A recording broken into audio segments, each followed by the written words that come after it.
I'll bring some lessons we learned in the next few years we have been engaged in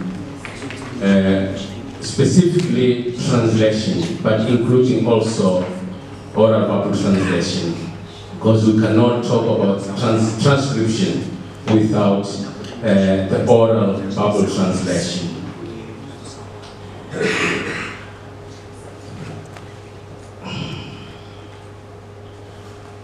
For many years, both theologians and Bible scholars have engaged in textual criticism, and one of the questions they try to answer is about the transmission and reception of the biblical text.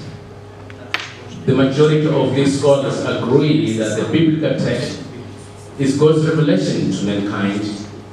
As the internal evidence says, all Scripture is breathed out by God in 2 Timothy. A related question that is gaining significant attention among modern scholars is about the media through which God revealed himself. Oral or written. The hypothesis in this presentation is that the biblical canon we have today was in its great part transmitted orally, except for some. As Michael Williams stated, while it may be comforting to imagine that the scriptures were dictated directly from the mouth of God into the hands of the writers, historically, this is not how it happened. The stories that are gathered in our Bible were shared by word of mouth for years, decades, or even centuries before they were written down. The question now would be how these stories were written down. The next few minutes we'll look at the following points. Unrecorded revelations we have as case study in Genesis 4, Genesis 7. Oral transmission we'll also have a case study in Deuteronomy 1, Book of Job 1. Written transmission we'll have as a case study the 10 Commandments, Sarah's Splinter, Paul's letters, the Book of Apocalypse. Then we'll move to transcription. We'll try to define and see types of transcription, and then we'll end with lessons we learned that will give us to the conclusion. So we have unknown revelations, unknown unrecorded revelations. We have a case study in Genesis 1. In his article entitled Oral Tradition in the Old Testament and Judaism, Mark John Paul introduced his topic with the expression sola scriptura, which traditionally refers to the written Bible. According to him, God has revealed more than what is written.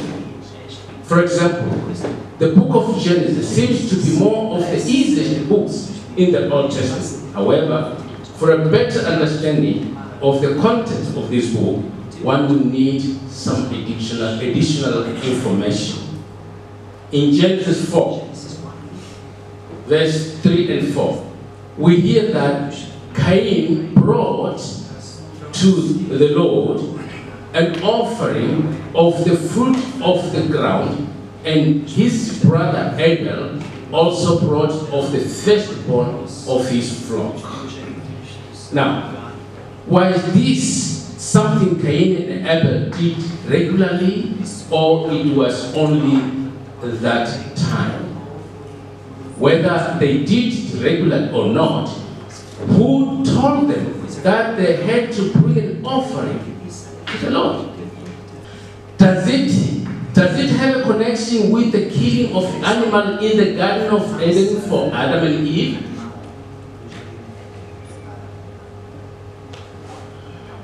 We also need to have in mind that the word used here for offering meaning ha, is the same word used in the book of Leviticus, and it specifically refers to non-bloody offering. And this, that's Leviticus 4:14. And this is the law of Minichat, grain offering. According to Mark, John Paul, God might have given Adam and Eve basic instructions about Minichat. And these parents might have passed this instruction to their children. Were their instructions written down? The answer is possibly no. If that happened, they did it. Now, in Genesis 7, another revelation that is difficult to understand is about the concept of clean and unclean animals. In Genesis 7:2, we hear that Noah was instructed to take with 7 pairs of all Hathorah, clean animals, males and their females, and a pair of animals that are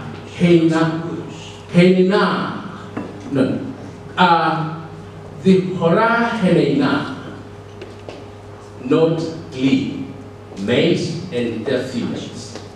Yet, the law about this concept is explicitly introduced in the book of Leviticus chapter 11.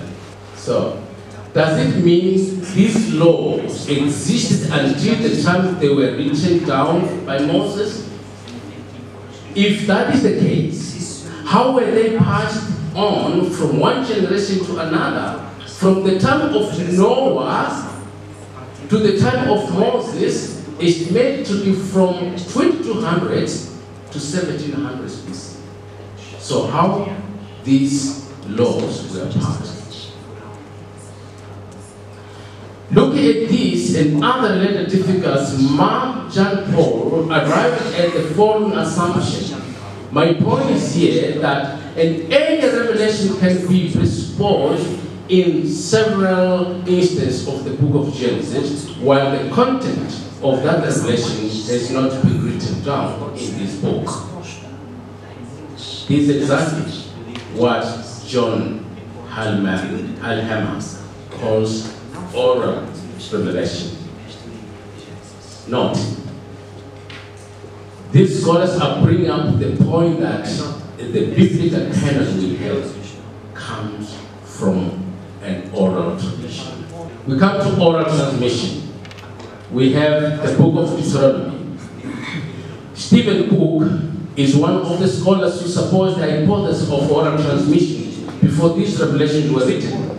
His focus is particularly in the book of Deuteronomy, and argues that first, by considering the name of the book, one can be tempted to believe that it is from an oral tradition.